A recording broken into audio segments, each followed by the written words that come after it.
NYIT. My name is Will Udo.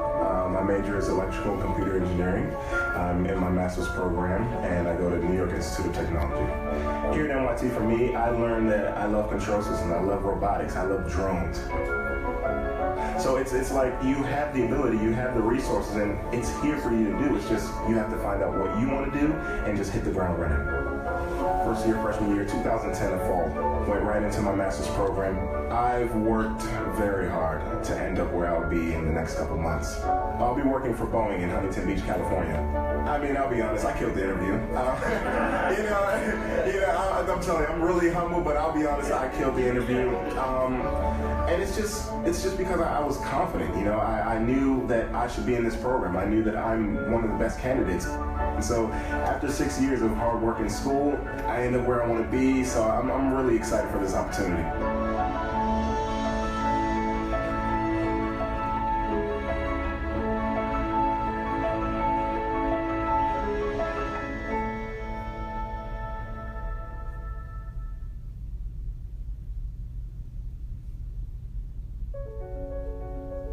We live in an age of astonishing connections, with limitless occasion for people to interact, to learn, and to share across thousands of miles. Our challenge is to make sure that this interconnected world is a network of more peaceful and equitable societies.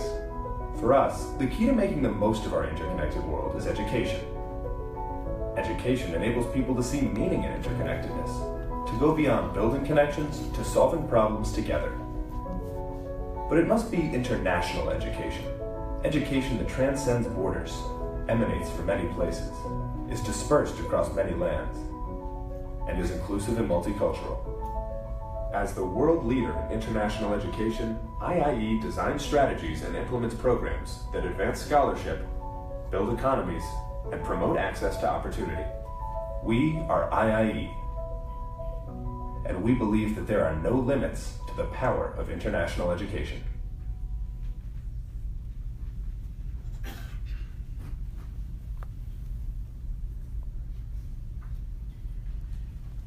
So let me tell you about how the program goes tonight. First, we're going to hear some remarks from NYIT president, and after that, we will have a keynote address by President Allan Goodman of IIE, and then we turn into a panel discussions. So for the first one, it's really my pleasure to introduce our new president here at NYIT. That's Dr. Hank Foley. Hank is the fourth president of NYIT. He joined us after having served as the interim chancellor at the University of Missouri, Columbia, and he also held faculty appointments not only at Missouri, but at Penn State and the University of Delaware. He is truly a scholar, an academic researcher with more than 30 years of experience and research in nanotechnology, as well as a number of other areas. He holds several patents and has graduated many master's and PhD students. We are delighted to have Hank as our new president here at NYIT. So please join me to welcome Hank.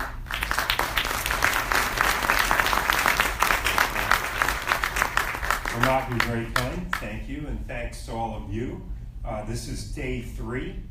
I feel like a party crasher, to be honest with you. But if you bear with me, hopefully it'll be an okay crashing of this party.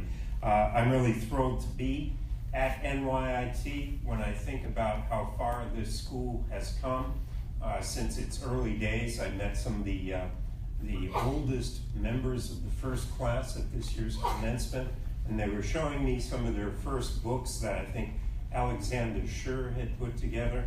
And if the faculty saw those and thought about what they were teaching then versus what we're teaching now, it's really astonishing.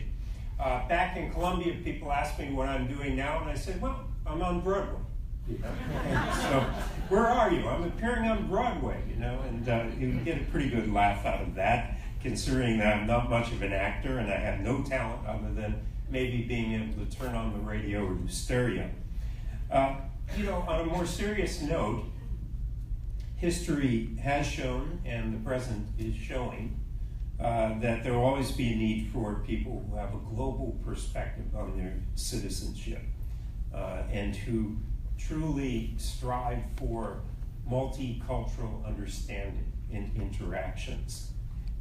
It's only possible through collaboration and cooperation, and I think academia has been and continues to be at the forefront of those kinds of interactions. In fact, if you look at our history, go back to the Middle Ages, it's true that if you had on your academic robes, you could basically walk across borders in those days, even 1,000 years ago, in Padua and places like that. And today, it's not as easy, but it's still relatively easy. And in fact, as I look around the room and I think of the diversity of this faculty at NYIT, I couldn't be more proud of it. I'll tell you, it's exciting. As a person who stands with only one generation between me and a grandfather who came here through Ellis Island, you know, I like New York values. I kind of like New York values.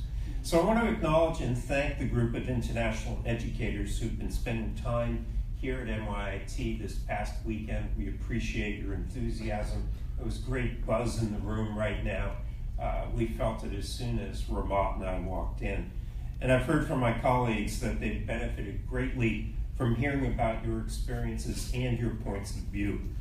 Shared experiences clearly are vital to our future as global citizens. They're what diversifies and enhances and really leads to 21st century education for our students. Now, thanks to technology, and believe me, I've been using technology a lot with NYIT this last month. I've had more Zoom phone calls than I think I've had in my whole life.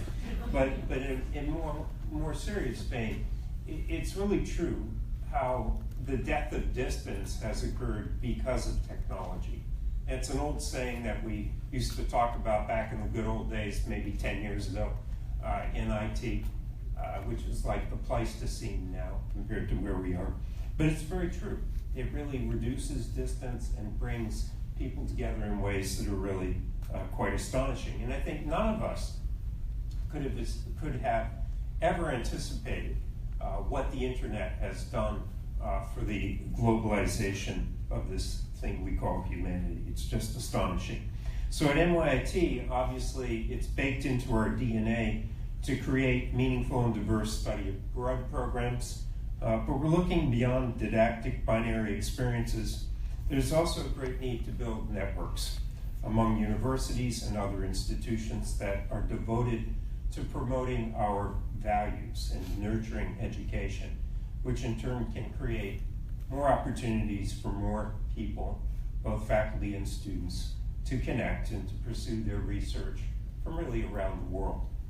Now, some of the rhetoric we hear today may make some international students feel unwelcome, but I'm very happy to note that some of you may have seen in today's Chronicle of Higher Education that our good friends at the University of Wisconsin-Madison, not a bad place, have noticed that, in fact, their international student numbers are up this year. Isn't that great news? I'm really amazed. And maybe that speaks to just the fact that students are just so optimistic and can overcome so many barriers, and they can recognize the difference between rhetoric and reality. So global experiences, whether these are US students traveling abroad, which we want to have happen, or international students attending our universities in the US, has to remain, I think, a major column on which American higher education is built. And I think that will happen. I'm really quite confident. We live in an unusual time right now. I know for many people it's hard to remain optimistic, but I think we have to remain optimistic and we have to keep working. All right, with all of that said, let me turn to our speaker tonight, Mr. Allan Goodman. Dr. Goodman, thank you first of all for joining us here tonight. We appreciate that. Allan is the 6th president of the Institute of International Education, which, for those of you who have looked it up, you know is the leading not-for-profit organization in the field of international educational exchange and development training. He has served as Executive Dean of the School of Foreign Service and as a professor at Georgetown University. He's also the author of books on international affairs published by Harvard, Princeton, and Yale University presses. Among his many distinguished roles, Dr. Goodman served as Presidential Briefing Coordinator for the Director of Central Intelligence in the Carter administration, and he was the first American professor to lecture at the Foreign Affairs College of Beijing, wherein he helped to create the first U.S. academic exchange program with the Moscow Diplomatic Academy for the Association of Professional Schools of International Affairs, and he went on and developed diplomatic training for the Foreign Ministry of Vietnam. He's also, as you would expect, the recipient of many honorary degrees and awards from universities and governments around the world. So please join me in welcoming Dr. Allan Goodman. Dr. Goodman.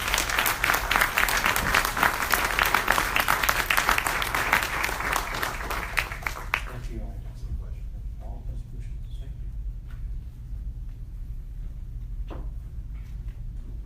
Mr. President and guests, Colette and I would really love to wish you all success. This is a terrific institution, a terrific opportunity to take it to another level of excellence. I hope we can work very, very closely with you and your colleagues in the years ahead. So congratulations on your appointment. I was struck when you mentioned Broadway for a very special reason in the audience tonight, my old boss, Father O'Donovan.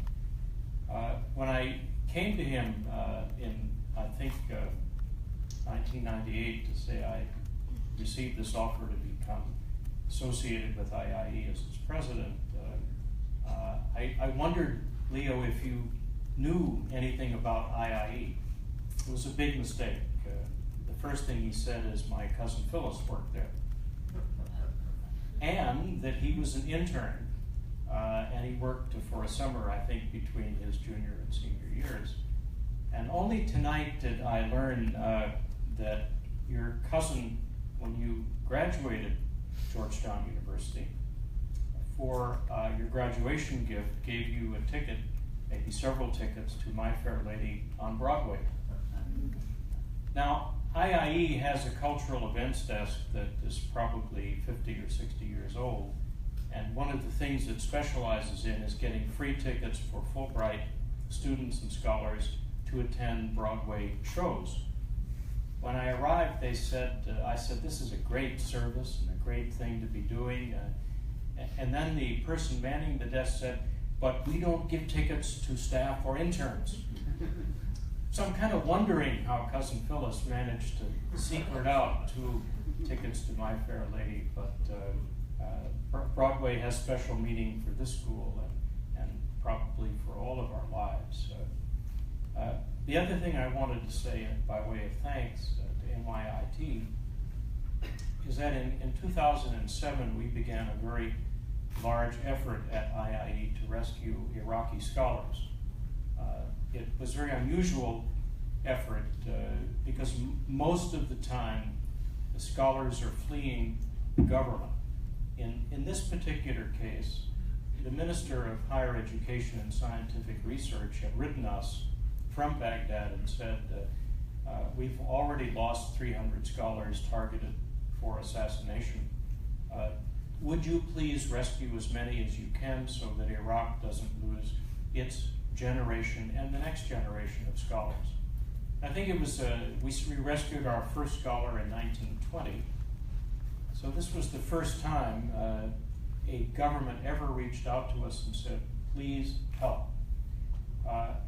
And we did. We rescued about 300 more scholars, and they got together. Most of them were based in Amman because the Jordanian royal family said we need scholars to teach, and we would welcome our brothers and sisters from Iraq. The scholars arrived, they started teaching at Jordanian universities, and as scholars often do, they felt very guilty that they had left and their students were still in danger and no one was there to teach. We developed the idea that maybe if a scholar who was going to teach chemistry or environmental engineering or business or computers, if they could make a CD recording of their lecture, we could have a staff member in Baghdad take the CDs, reproduce them for about 10 cents a copy, and give them out to students at the university campuses with the blessing of the minister who wrote me to say, please rescue our scholars, so that at least the students would have a course they could take, a lecture they could hear, and one not dependent on the internet, because electricity may be operated, no broadband, and maybe 1 or 2 hours a day. I think at that time I met your predecessor, described the problem, and he said, oh, we have a campus in Amman, and we have a recording studio. Come by anytime you'd like. Little did he know that 500 lectures later, thousands of CDs pirated and made at your campus made their way into Baghdad, but it was a way that the scholars we had rescued through NYIT were able to at least have their knowledge transported back to Baghdad, Mosul, Tikrit, and other places under siege.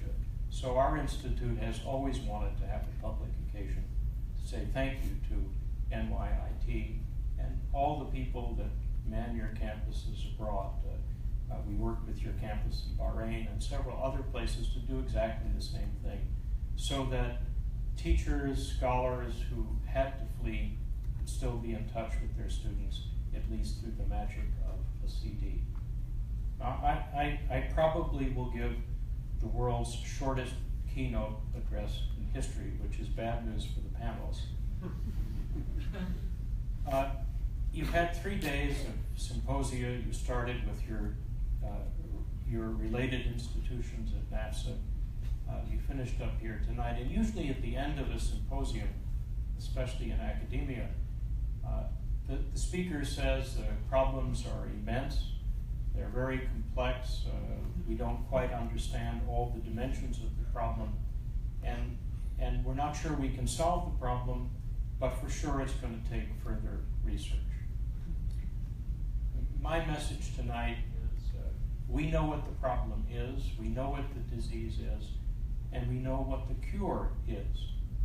And what I want to speak about is the prospect that we are all facing, regrettably, a lost generation.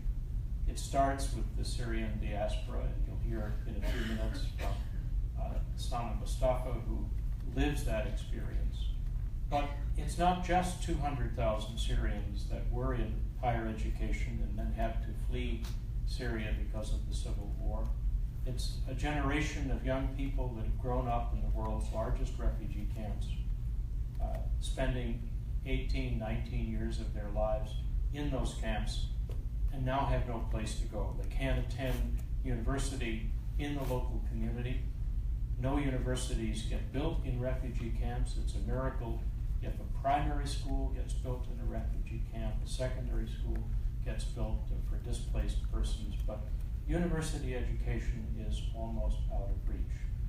So the disease I think we are all in this auditorium wanting to cure is the disease of a lost generation of young people between the ages of 18 and 24 who are qualified to go on to higher education, but higher education doesn't reach them.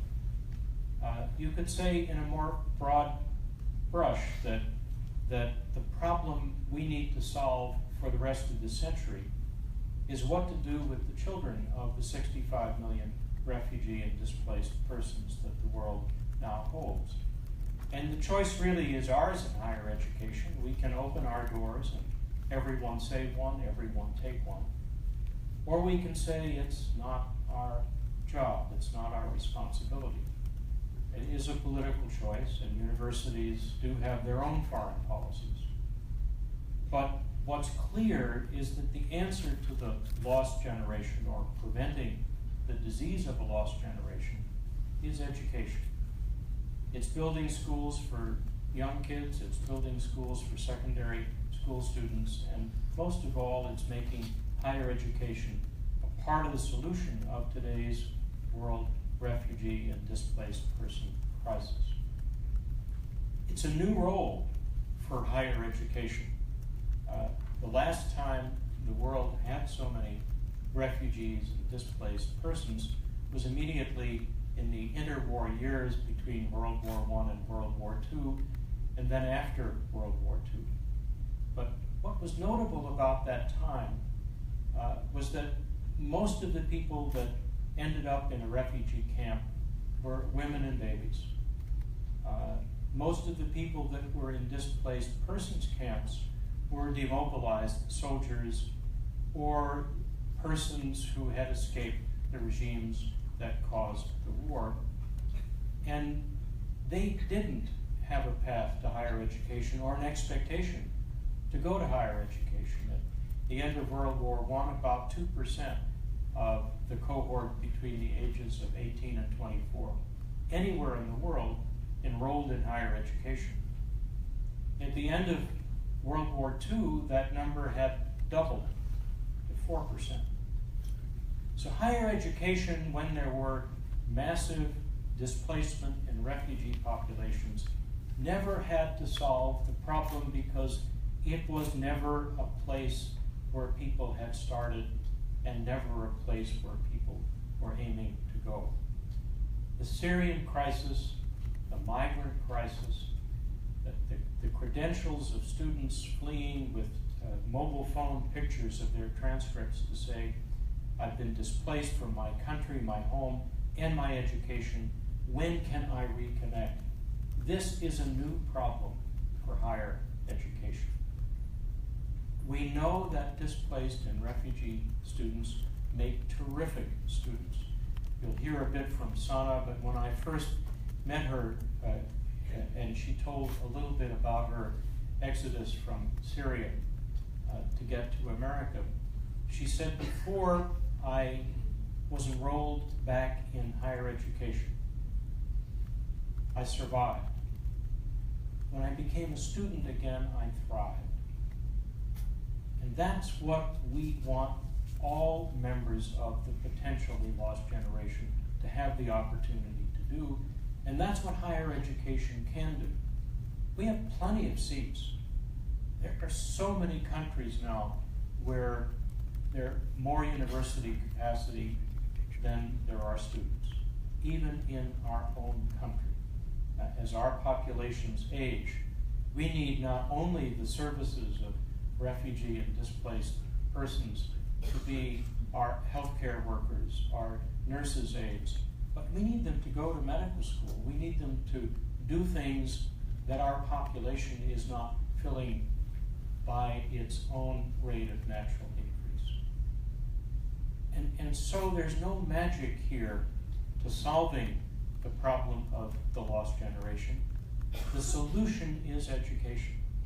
You will never regret sending a kid to a primary school, a high school student, letting them finish, a student that was disconnected from their higher education to return to higher education. And one of the reasons we find that distance learning isn't the panacea we all thought was when you talk to students who were in university and then had to flee, what they want is a reconnection to a real university and not a massive online open courseware system.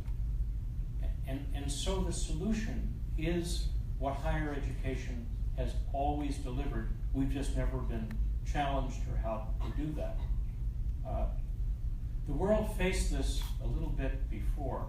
I'm very struck with the story of the Nobel Prize winner Fridtjof Nansen, the Norwegian explorer who created the Nansen Passport and the Nansen Office for Refugees and Displaced Persons between World War I and World War II. It was a civil society organization. It created what the Norwegian Refugee Council today and the Jesuit Refugee Service today have done in creating the passport for students where they can list their credentials, list their courses. But they did this as a voluntary civil society organization.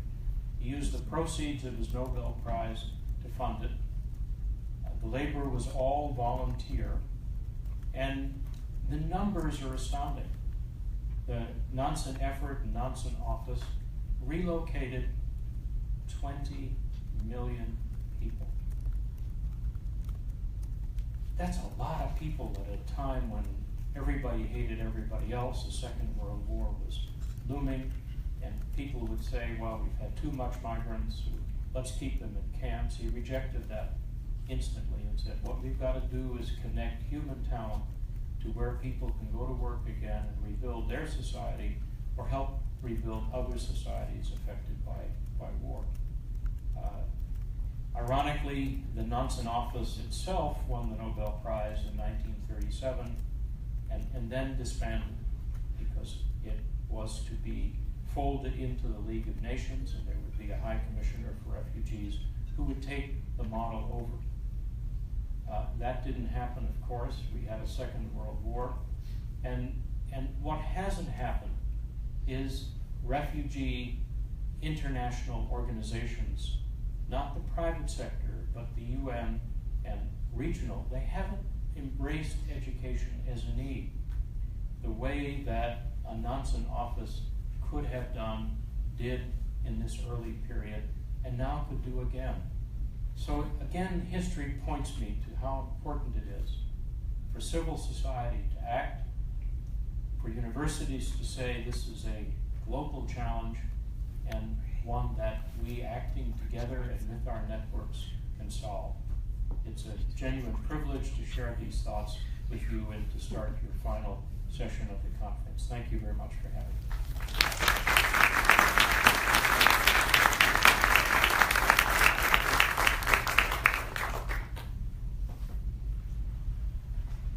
Thank you, Allan. I would like to extend a special welcome to a number of guests that we have. Without mentioning names, I want to thank our guests from the U.S. Department of State and consulates of Costa Rica, Brazil, Dominican Republic, Lebanon, Mexico, and Turkey. So please join me to thank them for taking this time.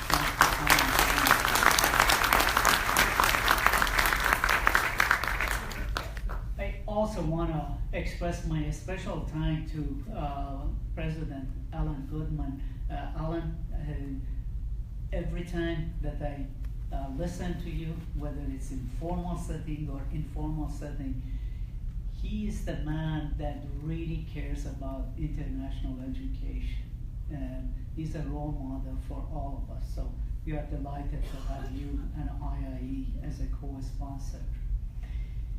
The NYIT Global Summit is an exciting new effort that marks this ability for us and desire to foster global connections that can address real-time challenges that institutes of higher education face today.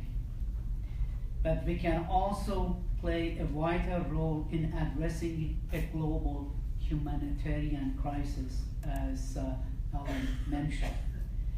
The lack of educational resources, particularly for those related to refugees. NYIT has a proven legacy of forging global partnership to encourage access to education. We have fostered academic partnerships abroad for nearly 2 decades. First with the launch of our first program in China in 1998, then followed by the opening of NYIT campuses in China, Abu Dhabi and Vancouver, and Bahrain and Jordan. In fact, NYIT Abu Dhabi is the first American university licensed by the UAE Ministry of Education and Scientific Research. And most recently, NYIT was recognized last year by NAFSA, which awarded us the Senator Paul Simon Award for being a role model for a global university. I also hope we can discuss solutions that offer refugees around the world. As Horace Mann once said, education is the great equalizer of conditions of all people. It is the balance wheel of the social machinery. According to Missing Out, that's the Refugees Education in Crisis, a report by the UN High Commission on Refugees, I wanted to share with you some of the statistics in that report. One of the 6 million primary and secondary school-age refugees under UN High Commissioner for Refugees mandates, only 3.7 million have no schools to go. This is a large number.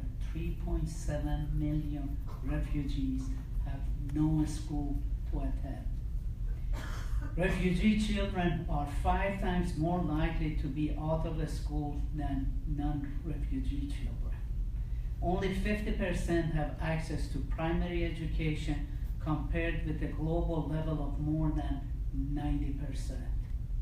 And as they get older, the gap becomes even larger. 80% of non-refugee adolescents attend lower secondary school, but only 22% of refugee adolescents have the same opportunity.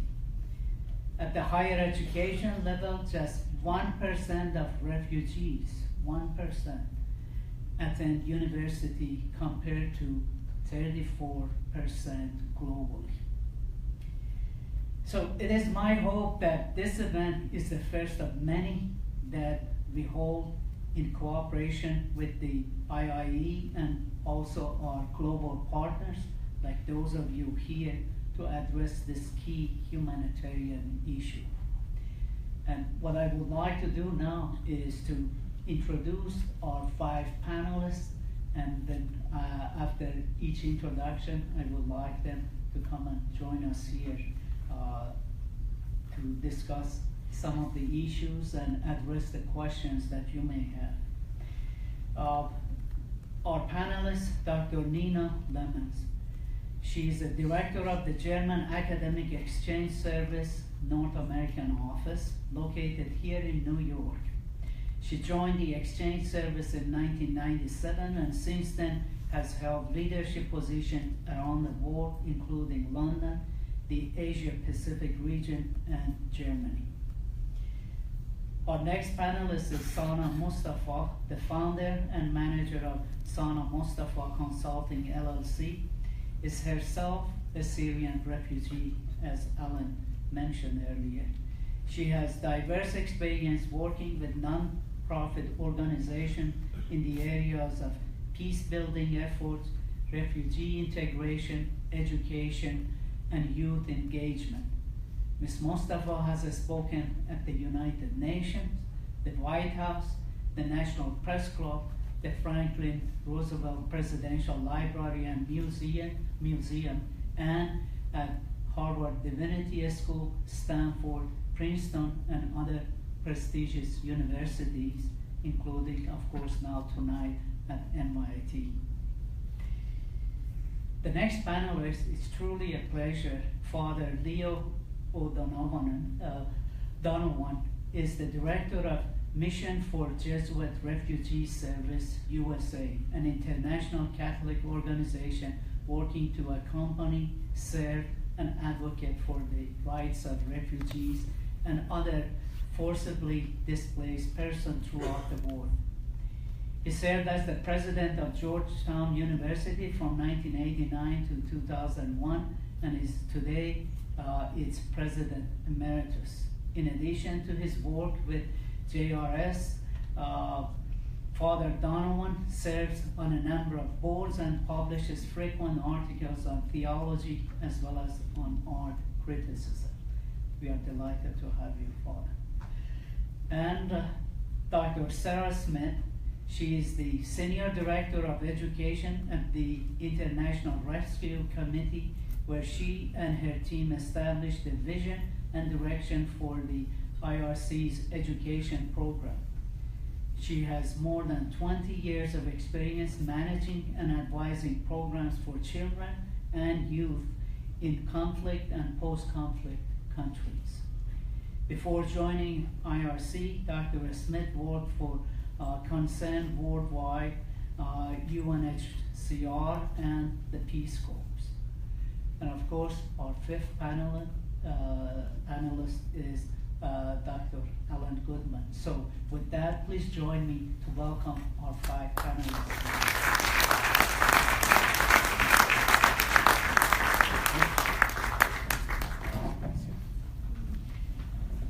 What we are going to do is that we have a few minutes for each of the panelists to share their experiences and their ideas, and after that we will open it up for questions, including some of the questions that I would like to ask them. So with that, let's start.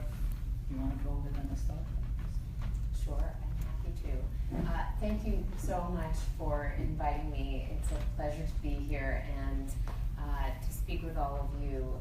It's so great to see such a diverse group interested in this topic. I work for the International Rescue Committee. We serve over refugees around the world in over 40 countries. And I thought to describe what we do, I would take you back to my first job with the IRC. My first role was in Guinea in West Africa. And it was in the late 1990s. I was brought by the IRC to help establish and run our refugee education programs for Sierra Leonean and Liberian refugees who had fled to Guinea. And I was running a program that was one of the first large-scale refugee education programs. We were managing schools for hundreds of thousands of Sierra Leonean and Liberian refugee children, and it spanned education programs for young children, preschool programs. The vast majority of the children were primary school age children. We did have a couple of secondary schools, which is quite unusual at the time, and no higher education programs. But what we did do in this program, and continue to do at the IRC, that I think makes it's one of the more powerful parts of our education programming, is that we focus a great deal on training teachers. And we have a professional development model of building teachers' capacity to teach, and oftentimes in the context where we're working, teachers haven't been teachers before. Some have been, but oftentimes they're brought into the teaching profession, and this is their first chance to get a training and any kind of higher education, as it were. And I tell this story partly because this role then has followed me, and I think it depicts what IRC does quite well. So I left Guinea in the early 2000s. I then moved and worked for UNHCR and Concern Worldwide in different countries around the world, and I came back to the IRC and started working in New York, running our education programs. And about 8 years ago, I got a call from a teacher in Minnesota who asked if I was the Sarah Smith who had worked in Guinea. And I thought, how did this teacher ever track me down? And she said that she was about to hire, or she wanted to hire, a young man from Sierra Leone who had with him a certificate of teacher professional development with my signature on it. And he needed a reference. And he said, "Why don't you call Sarah Smith?" And I thought, wow, I never in a million years would have thought that one of those certificates that I remember signing so diligently would come back to me. And I talked a lot about the program and our teacher professional development model, and sure enough, he got a job started as an intern in this school, and then moved on to teaching in this school. And through that, I learned about this network of teachers and young people who had been in our program and who then moved on in different ways. And since then, and this is sort of where this story is right now today, we were recently asked by the Ministry of Education in Sierra Leone to help them revise their entire kindergarten through 12th grade curriculum. And this shows both the kind of history of Sierra Leone, but also our engagement with ministries and how often IRC works in countries. They asked us to help revise this curriculum, and part of the reason they asked us was because many of the people who are now running the Ministry of Education were refugees in our schools, in our school system. So it's a true privilege to be able to have watched this population go from preschoolers and primary school students and then teachers in our teacher training program, now to be leaders in ministries of education, teachers here in this country. And to me, it shows the full arc of what we do. Last year, we reached 1.2 million children with education programs, and I hope this year that number will continue to rise, as we know, unfortunately, the need continues to rise. Thank you very much. Thank you. Father Donald? Well, I think we have a theme. Call Sarah Smith. The Jesuits are very well known for education. I think most of you may know I'm a Jesuit priest. But we didn't start off that way at all. Ignatius of Loyola, the founder of the Jesuits, was a very practical man. And he pulled together a group of young priests, he was older, who were meant to work with people in need, especially children, but teaching them catechism, helping people in the inner city of Rome, working with women in distress.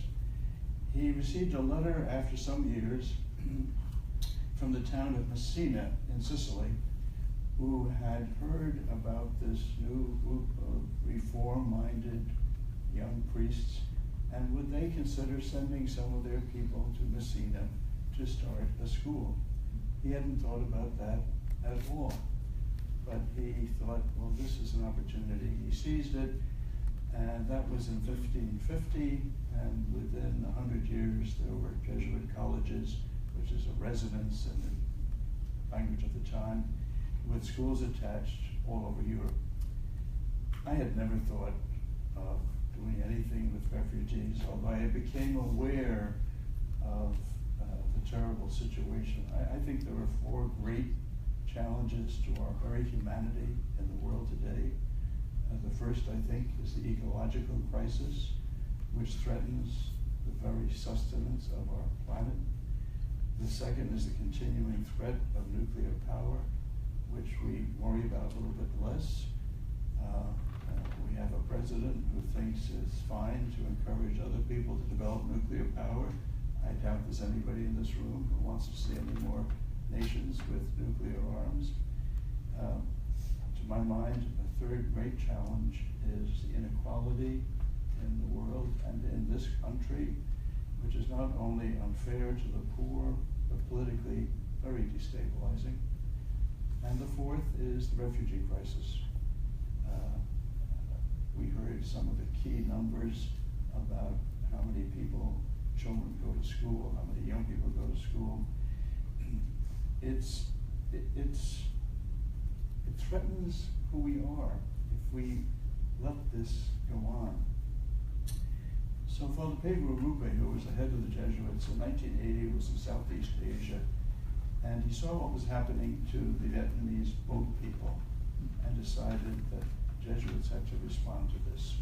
So he founded Jesuit Refugee Service, which is much smaller than IRC, but it's been working very hard ever since. Luckily, his successor believed in the program.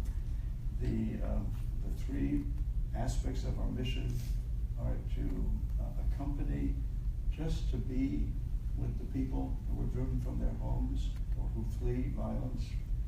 Secondly, to serve them, typically humanitarian aid, but especially education. And third, to advocate for them, to monitor legislation that's pending. We were very active with a lot of our colleagues after the first executive order came out of Washington. To consider legislation that's pending, legislation that's on the books but is not being observed, legislation that might be brought forward that would favor refugees. But the three of those interweave with one another. We've begun a global education initiative to double the number of young people we're offering educational services to. 2 years ago, we were educating 140,000, much less than yourselves, but I think well, and our goal is to double that number.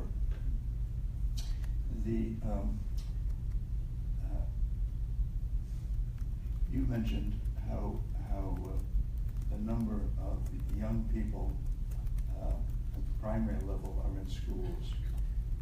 We work in 47 different countries. We are in 10 regions of the world, pretty much throughout the world. I think we first have to get children into primary education, but we also emphasize that they should be prepared to go on to secondary education. Training teachers is a wonderful, wonderful service. It also provides employment, which is very difficult for refugees. They live in parts of the world, in camps, in cities, chiefly, in cities. Only 30% are in camps. The great majority are in cities or dispersed around the country. The governments where they're settled do not want them to get employment because they want them to go away. Well, that's criminal. It's the right of every person who flees violence or is forcibly displaced from his home still to have an education, to have health care, other fundamental human rights that go back to the Universal Declaration of Human Rights and the UN Convention of 1951. If you can educate refugees to become themselves educators, they know the problems of their students better than anybody else will. So we've begun a program in Chad, for example, where with a lot of Sudanese refugees, we're trying to develop a core of really first-class teachers. It requires significant investment, of course, but think of the best teacher you ever had and how that memory does not go away, and how the person's figure comes back before you every once in a while. And it might not have been the flashiest, it might not have been the Nobel Prize winner or the president of the faculty senate. We love the president of the faculty senate. But it may be somebody who just paid attention to everybody in her class and made every person in her class think, you are special and you have special opportunities. So we're working in Chad with the Darfurian refugees. We don't hear much about Darfur anymore, but there are hundreds of thousands of them in eastern Chad.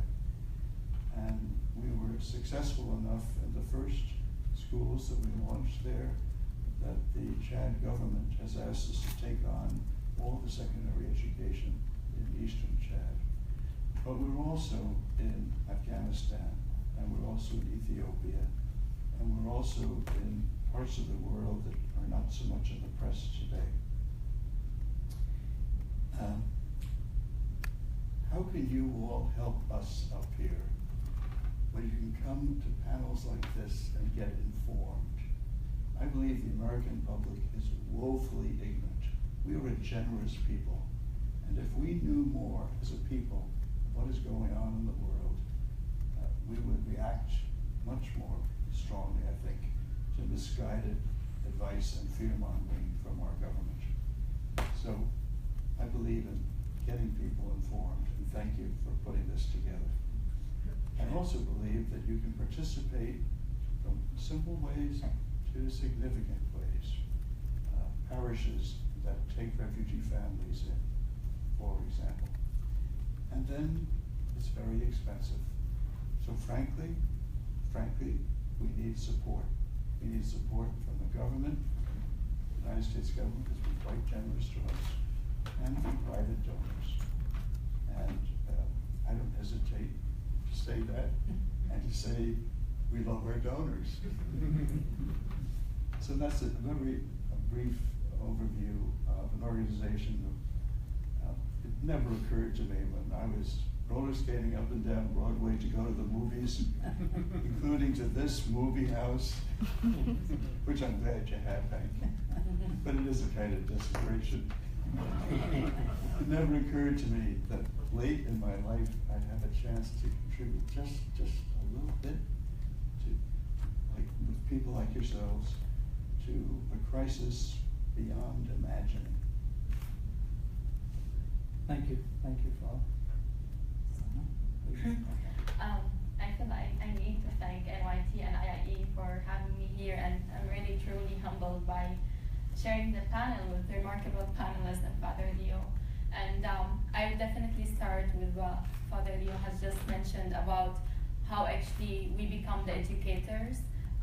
So as a Syrian refugee who received a scholarship from IIE and was offered the opportunity to continue her interrupted education after the conflict in Syria, now as someone, I'm working through my business now to actually help other people, to educate them about the needs of people like us. And from my experience, being in the US and in the educational systems, I become now the educators and the mediator between the two audiences. So I think that's one, let's start with this importance of investing in people like me. So that would take me back to where it all started, and it's actually in a few weeks, it's gonna be the 4th year anniversary for me in the United States. And thank you. And I came, I was the lucky one in the family, and I came here only what was supposed to be 6 weeks training program with the State Department. And after my arrival in a week, my father got kidnapped, basically by our own government, the Assad regime, for my father's political activism. So due to his detention, it was not questionable to be able to go back home or not. That was the end. And of course I was here, and I was supposed to be here only for 6 weeks, and over a Facebook message I was told that my father got kidnapped by the Assad regime, and I can no longer go back home. And I had my mom and my other 2 sisters in Syria, who actually immediately smuggled after my dad's detention through Aleppo to Turkey, and they have been there ever since. And so I was here, and I was told that I can go back home, and with no one, with no resources, with no legal papers, with nothing basically, I had to make my own way here, to be here with you actually. And this would have not had happened without the amazing social support system that I have been surrounded in the US. And those are just people and institutions like yourselves. And I think this is an important information for you just to know, to make you a little bit more optimistic about the US, the American people, in this hard time that we live in.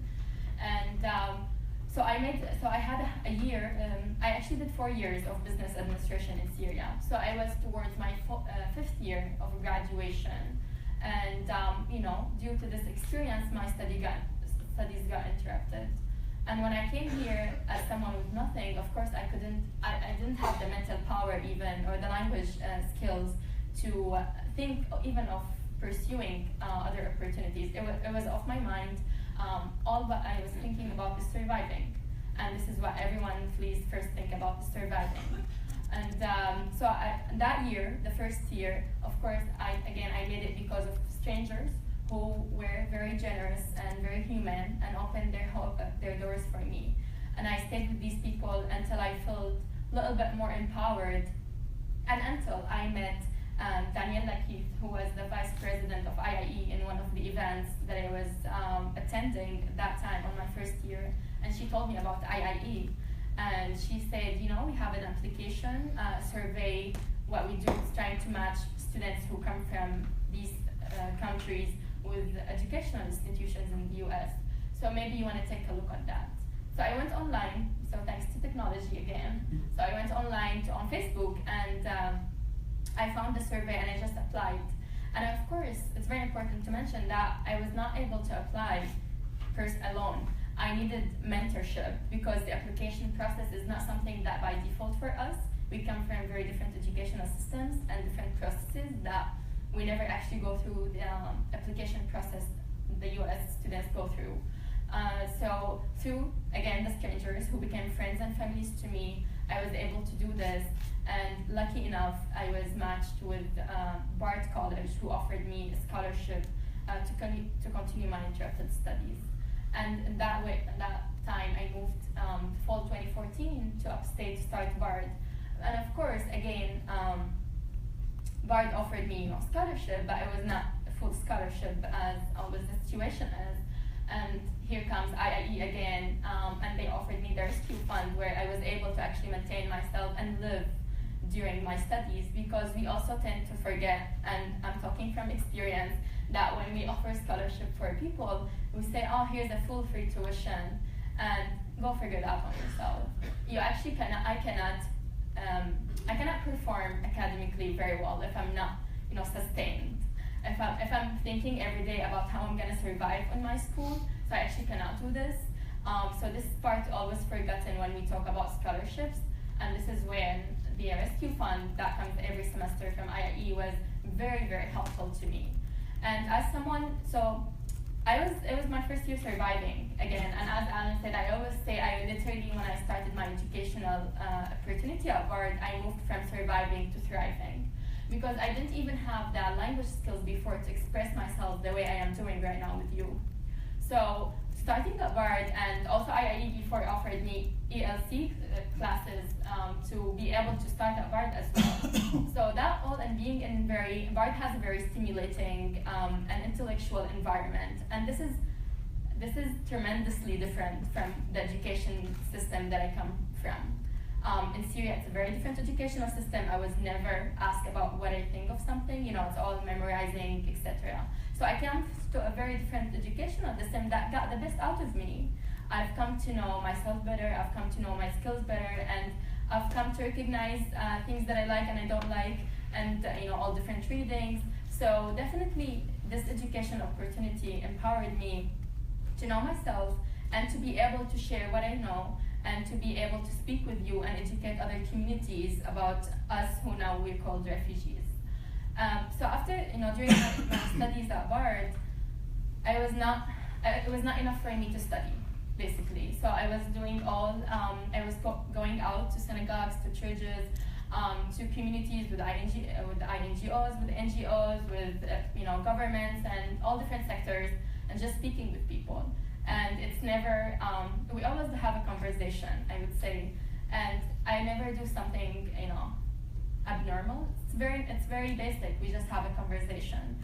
And I think when people think about what they can offer for a displaced person, they tend to forget the importance of friendship and personal relationships. And that's definitely what got me here as well today. So after building all of this, I graduated, and now, from my experience, in being on a U.S. campus, surviving in the U.S., making my way here, I was able to provide this opportunity to my sister, who actually now goes to Bard College Berlin and Berlin campus. So, and then I'm helping, I'm now that actually is a supporter of my mom and my sisters. So the investment in me, it was not personal at all. It was a family investment. And I think this is what you all think about when you think about education. First, it's not a service, it's right, and it's not charity, it's investment. I will end with that. Thank you. Nina. Nice transition to Germany. You mentioned Bard College in Berlin. I think we as DAAD come to what we are doing right now, what I'm going to tell you about in a minute, from two different angles. So at first, the DAAD is like IIE, one of the big organizations in international academic exchange.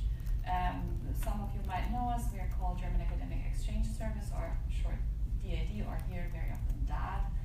And we are a German organization that gives scholarships and funding to academics who want to go abroad, so from Germany to anywhere in the world, and from anywhere, and I'm really saying anywhere in the world, to Germany. So we even work with countries like North Korea, which is not always easy, but it's very important.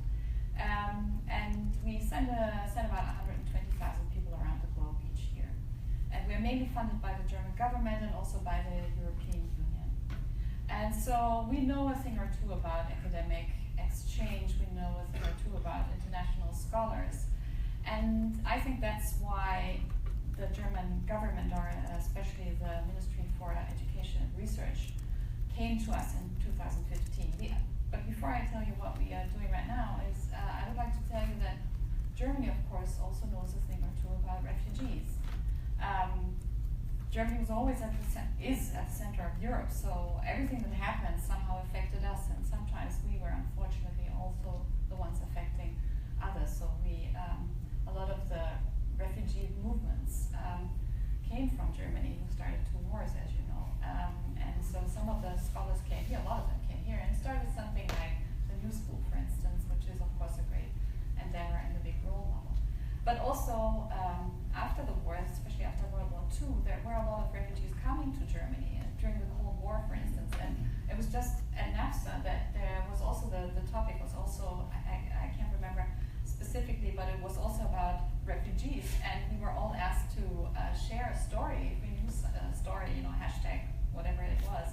And suddenly I just told Sarah, it dawned on me that my own father had been a refugee from Prague, who came to Munich in 1945. So it's something that affects basically everybody, and it very, very much made him do what he did in life. He worked for an organization called Internationes, or Internations, and the name says it all basically. And here I am working for a cultural organization for academic exchange. So it's certainly no coincidence, I think.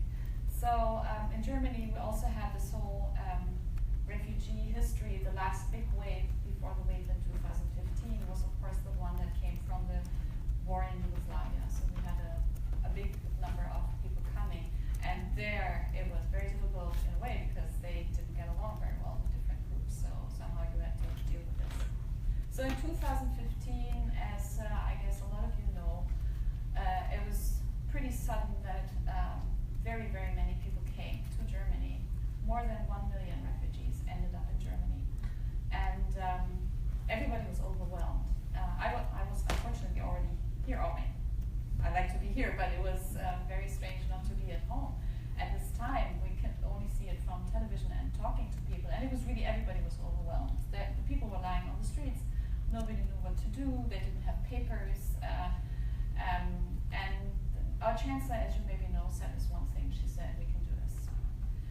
It's one of the few, maybe the 2 things where she just acted spontaneously. The first one was the nuclear power, then she said we have to get out of nuclear power. The second was this. And of course, a lot of things happened, a lot of criticism. But the people were there, so we had to deal with it. And talking about academics now, we reckon that amongst these refugees, and most of them are young people, and a lot of them are young men under the age of 30, would be able to go to university or have been going to university before. A lot of them are from Syria. I think it's about a third. So what do? You somehow have to train them, because otherwise they are a lost generation. We think that about 30 to 50,000 of the people in Germany right now would be able to go to university. And so it was, I think, working from 2 ends towards the same goal from the ministry and from us, that we up with a set of programs that would help the German universities to integrate these students. And the German government had already given several million euros to special programs that were launched long before the real crisis happened. So there's one called Leadership for Syria, which is a very nice program for young Syrians to get training so that they can be leaders later on. But now they gave, in the fall of 2015, they gave 100 million euros for the next 4 years to help German universities to integrate the students. And we have basically a set of 3 major strands how we do this. The first is you have to find out who's in front of you. And as Sana just explained to us very vividly, it's very difficult because a lot of these people don't have anything, especially the ones who came by boat. But of course we are in the 2015-16 years, so they have the documents in the cloud. So a lot of them photographed all the documents they had from schools, from universities. So that wasn't the biggest problem. We thought that that would be a big problem. It's in fact not such a big problem. It's much harder to verify those documents. But we find, there are ways to work around this or to work with this.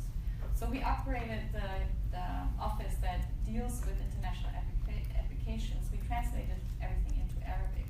And so it was a little easier to find out who's in front of you. The second stage, and that's the one where most of the people are in right now, is preparing them for studying in Germany. And that's not so easy because especially on the bachelor level, we don't have very many courses taught in English yet. We have a lot of courses on the master's level in English, but not on the bachelor level. So they have to learn German. And I have to confess, it's not the easiest language to learn, although 80 million Germans learned it too. So it's possible. Especially if you already know English, it's not so difficult. So they have to be trained in the language and also in contents. They have to learn some certain skills that they might not have to enter the courses they want to enter. The next phase is actually entering the courses. There we have one big hurdle because everybody wants to become a doctor, basically. So a medical doctor or a pharmacist and maybe also an engineer. And we have to explain to them that one day when they go back to Syria, we will also need people who can teach languages or history or biology. So that's a bit of a discussion. But the first have already entered universities. And I mean, it sounds much easier than I'm telling the story right now. But it's amazing. We have just been to Germany, and it's not a topic anymore. It's just, it's working. It's hard, it's difficult, it's costly. It's difficult for both sides, but it's kind of working. And I'll stop right here. Thank you, Dina. Appreciate it. Allan, would you like to add anything to what you said?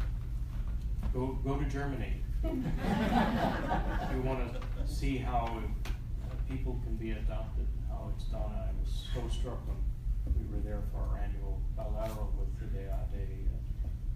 The rhetoric has changed, the desire for integration, not separation, the embrace of a society that says we need to embrace the refugees we have, we need refugees. It reminded me of things that make America great when we embraced refugees.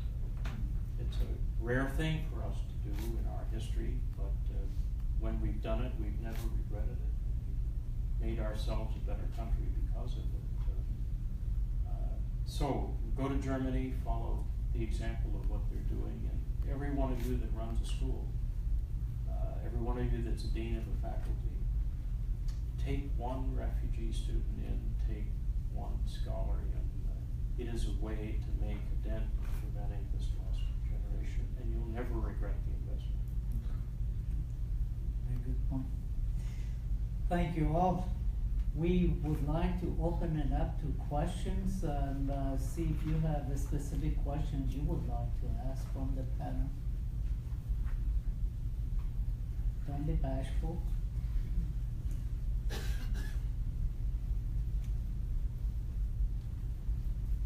Please.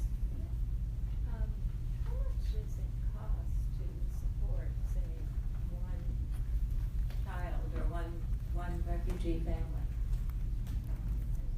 I mean, we're talking here about the teaching, but there's living quarters and food and all of that. Well, I think Sana can say something about it, right? I mean, it really depends on, first, it depends on what state they get resettled.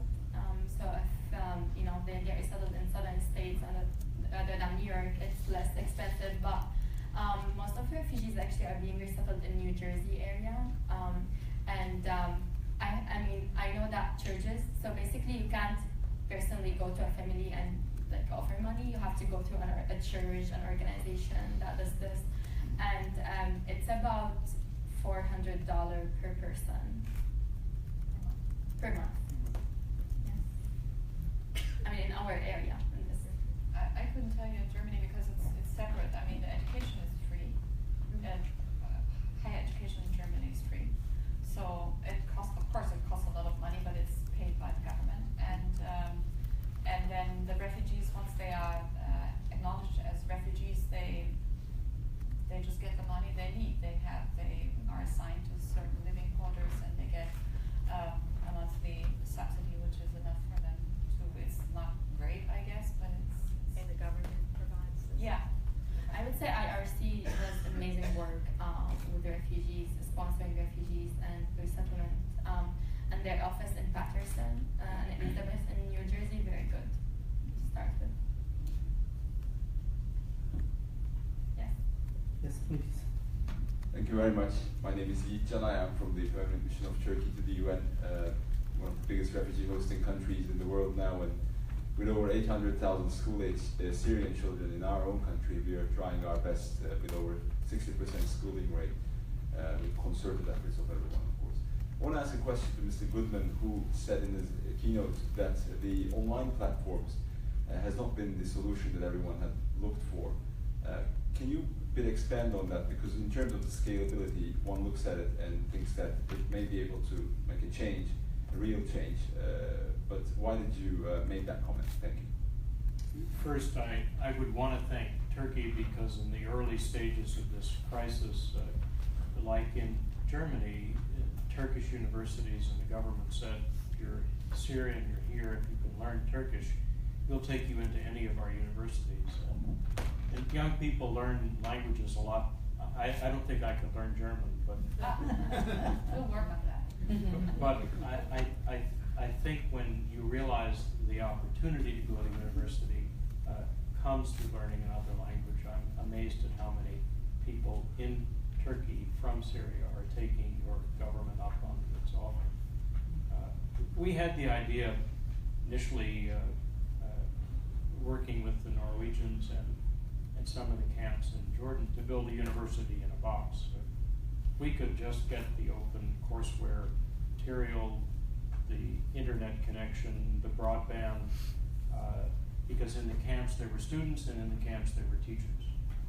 And if we could just locate them and find a venue, a tent where they could meet to take a course, and a number of organizations have tried, and I think what we've discovered is while theoretically it's very scalable, the problem is this generation knew what it was like to be in a university, knew what it was like to go through 2 years of a 4-year curriculum, and wanted to be reconnected to that.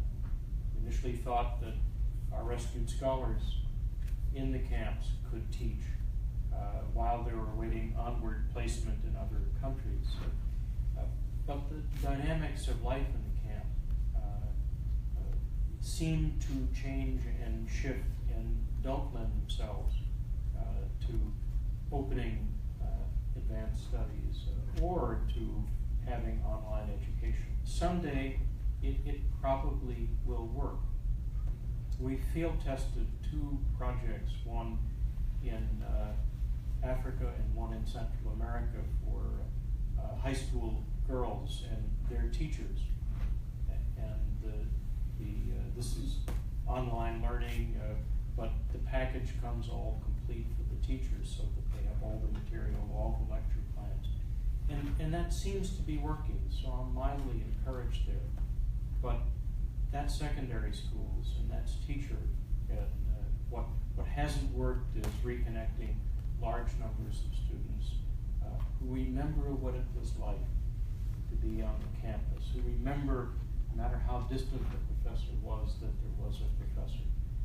And it's that generation I'm worried about. If we can't reach them through online learning, who's going to reach them online? And my fear is it's ISIS. Nina, please. I would like to add that also we always have this discussion, would it be easier to have a university just for the refugees, maybe even inside Germany, because you could teach in Arabic and it would be a lot easier. But the fact is that a lot of these refugees will stay, although everybody would want them to eventually go back home and rebuild their countries. But a lot of them will stay, and if they stay, they have to integrate. And the best way is not to have them in a separate entity, but to integrate them from the word go into the universities. It's a lot harder, but it's also, I think, in the long run, the better way. And I would like to mention that the one instrument that is my favorite instrument that we use is we make use of a lot of the student initiatives which came to life in the universities, and they came up with a lot of ideas. They have, I mean, students are just so creative, and they come up with a lot of ideas to help integrate their new colleagues at university, and that's the second stream that we're funding. It's called Welcome, and it's helping the student initiatives to help their new colleagues, and I think that's the best way to integrate them, because then they can choose in the end if the war is, for instance, the war in Syria ends, if they want to go back or if they want to stay. And I mean, in Germany, it's certainly very important. We need people to come and stay as well, but of course, we would also very much want them to be able to go back. Yeah. For aging populations, immigrants are a godsend. Yeah. And that's true certainly for Germany, but it's true for the United States. Our birth rate has gone way down, and 6 of the last Nobel Prize winners in the United States were immigrants. The head of some of the major companies, Steve Jobs, for example, that was an immigrant family. They're not dangerous immigrants. That's the worst kind of fear-mongering that has been perpetrated on us. I see many hands, so I assume somebody keeps track of who asked. Please go ahead. Thank you. Baba Ganeshian, Professor of Engineering at NYIT. Thank you. I want to thank the panel for a wonderful talk you gave. A quick question I have just came to my mind as I was listening to you. In terms of the technical professional organizations, and one that comes to my mind because of my affiliation with NYIT, this is an organization with a global reach with over 400,000 members worldwide. What level of success have you had in reaching out to these professional organizations which humanitarian aspects are part of their mission, part of their integral component of the mission in the countries that are at this point hosting refugees, to use them as conduits to integrate them into the university environment, providing technical expertise in in any way possible to connect them back to their education. Thank you.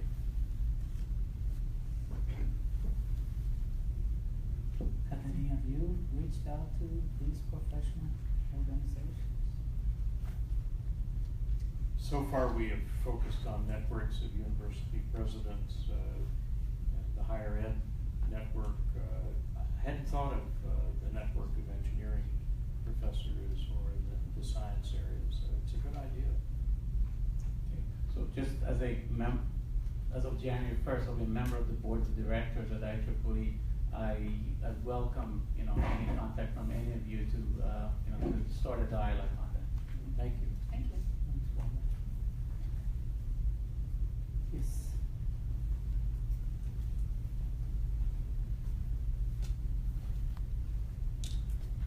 René Zittmann from the Brazilian Association for International Education. Brazil has been, especially from 2013, delivering special visa for Syrian refugees.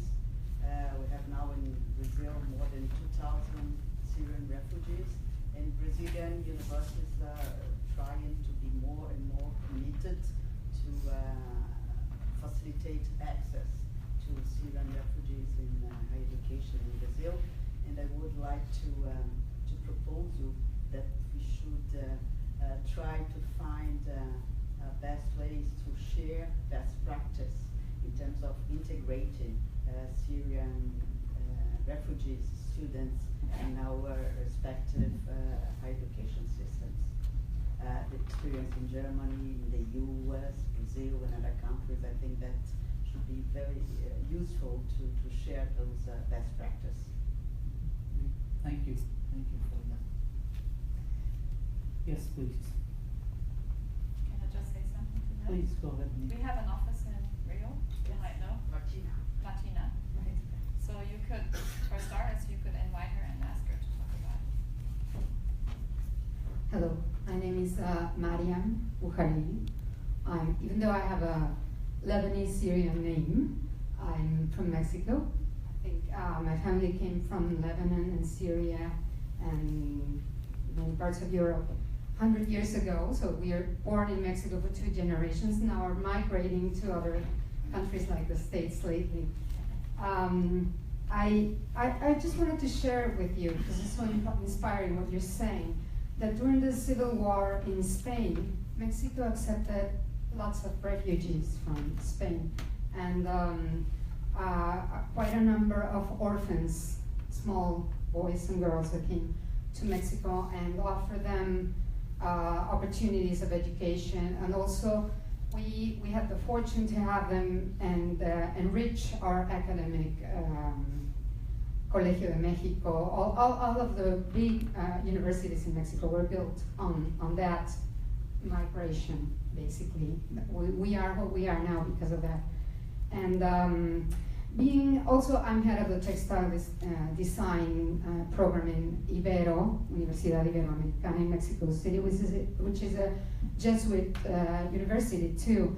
So I just wanted to ask Father O'Donovan, maybe later, because it probably be very specific, how can we do to receive Syrian refugees, maybe through the Jesuit refugee service, somehow connected with Mexico in a way, because also Syria is a very has a very long tradition in textiles, which is my thing. I mean, we can receive everybody, but especially about textiles, it could be, I think, a very good opportunity to enrich, as we did 50 or 80 years ago, to enrich our goals in globalizing.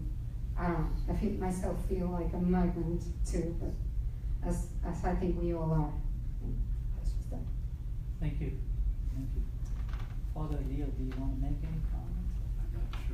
I'm not sure I understood the question. How can we do it?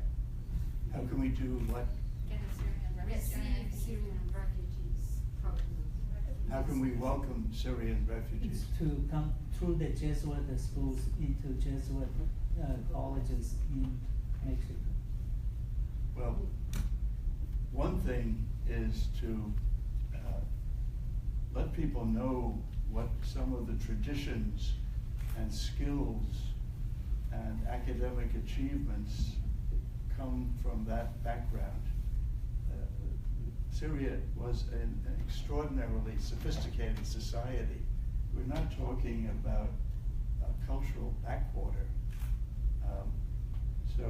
And I think a great many Americans are unaware of the cultural richness that can accrue, even if the particular refugees are not versed in that tradition or skilled in the trades. But when you get to a new place and you start a new job, you often fall back on or draw from the resources of the culture you came from. It's how, for example, the great revolution in food occurred in America. I also think that there are many ways of welcoming people. Somebody talked about the importance of cooperation. There's a Jesuit parish in Washington which was very anxious to welcome a family, but they went to the Lutheran settlement office, because we don't, JRS does not do settlement. They went to the Lutherans in Washington, and who arranged for a family to come, who were greeted by the parish with great warmth. I think the Canadian model is remarkable, where it's not the only model, but where a group of families, 3, 4, 5, get together to sponsor a family for a year. I think it's a good thing not to encourage dependency unnecessarily, and they support the refugee family, not in one of their homes, but in their own home, which the people together become responsible for. There's a crisis at the end of 364 days. Do these 4 or 5 families really let go? And that's being tested now. But I think it's typically Canadian, can do, will try, and a little more of that would go a long way here. We, at a number of Jesuit universities I know, they've taken in a student on a sort of temporary basis, and what happens, the student becomes a student leader. At the University of San Francisco, for example, they welcomed a refugee student who became the head of the diversity club. And he has graduated, is going on to a good job, and has recruited another refugee to be the new head of the diversity club. Well, one really good student that you take in, as Allan said, can ignite an interest in more students, and can qualm the notion that immigrants are dangerous. Happily, they're different, which is not the same thing as dangerous. They bring different experiences and different skills, and welcome. I'd like to ask questions for each of the panel members from each of you. Let me start with you, Allan. In terms of strategies, what strategies do you see as key for developing diverse advocacy teams? I think once you meet a scholar you've rescued or a student you've helped, you're a transformed person. All of us are too distant from the people we're thinking about helping. Again, the great thing about Germany, I understand a lot of people in Germany speak English. When the Syrians came, you didn't have enough German teachers. And half of your DAAD staff, 400 people volunteered to teach German to Syrian refugees, university faculty. And when you get involved with a person, when you get involved with the family, you will figure out how to help that person and family, and you'll be an advocate with your university, with your organization, and with your government, and you will be forever transformed. Sana, let me ask you this, given your experiences, what type of support or advocacy you would have wished to have when you were going through all of those experiences? I would say something that I missed and I still do, and I think so many of us as displaced people do, is mental support, mental health. We don't have access to mental health. It's a lack, and you would think maybe this is the maybe 100th place I have spoken at, and I always say, guys, we really need mental health, and not necessarily because it's because it's healthy, first and foremost, but because definitely we come from very, difficult hardships and places. So I think that's something definitely I've lacked, and I still do, and I know so many refugees here that are actually struggling to get through this. That's interesting.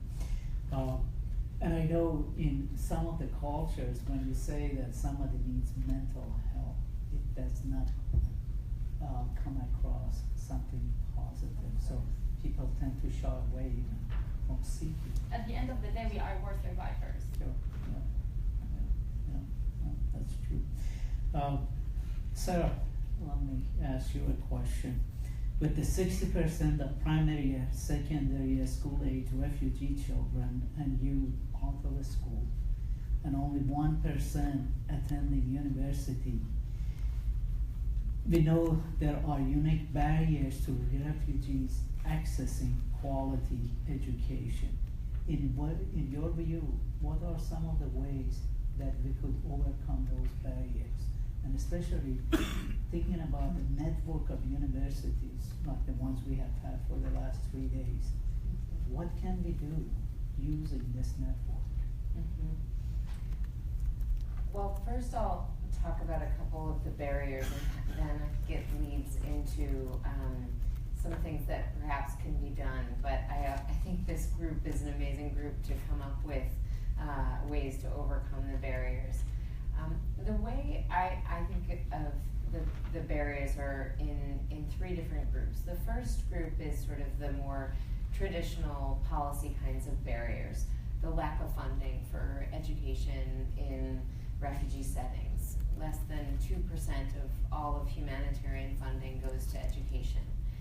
It's shocking. Less than 2% of the entire pot of humanitarian funding for education, and a tiny sliver of that for higher education. The vast majority of that goes to large-scale infrastructure and school feeding programs, so it's not even providing basic education. The other kinds of policy barriers that stand in the way often relate to, in a given country, the existing policies that are serving citizens of a country that sometimes intentionally, sometimes unintentionally, serve as barriers for refugees. So language policies, policies for hiring teachers. Oftentimes countries might not want to hire teachers, as we were talking about before, or might not want to allow employment of refugees. The curriculum of instruction can serve as a massive barrier for children to enter education. Oftentimes they don't have language instructors or instructors who can change the curriculum so that refugees can enter it easily. The other kind of barrier I think is important for this group in particular is what I would call either knowledge barriers or sort of empirical barriers. We often are making choices about what to invest in education, really based on hope or a hunch, and not on research, and not on real study of what is working in these settings and what isn't working, and then driving investment toward those things that are working. We know education works, but within that, there is huge variation in the kinds of programs that are going to be more effective or not. And I think the academic community in particular has a massive challenge and opportunity to fill those kind of gaps in our knowledge about what's working and what's not. And then the last category of barriers, and I think this is potentially the most exciting for this group, I would call kind of leadership barriers or leadership gaps. And I think the fact that so little funding goes to education in these kinds of settings, and so little funding goes to helping resettle refugees, is kind of a symptom of this larger systemic problem. The system itself that was set up out to serve refugees whether they're coming to another country for resettlement, or they're in their first country of asylum as a refugee, or even displaced people who are still in their countries. That system was not set up to provide education. It is obsessed with short-term solutions.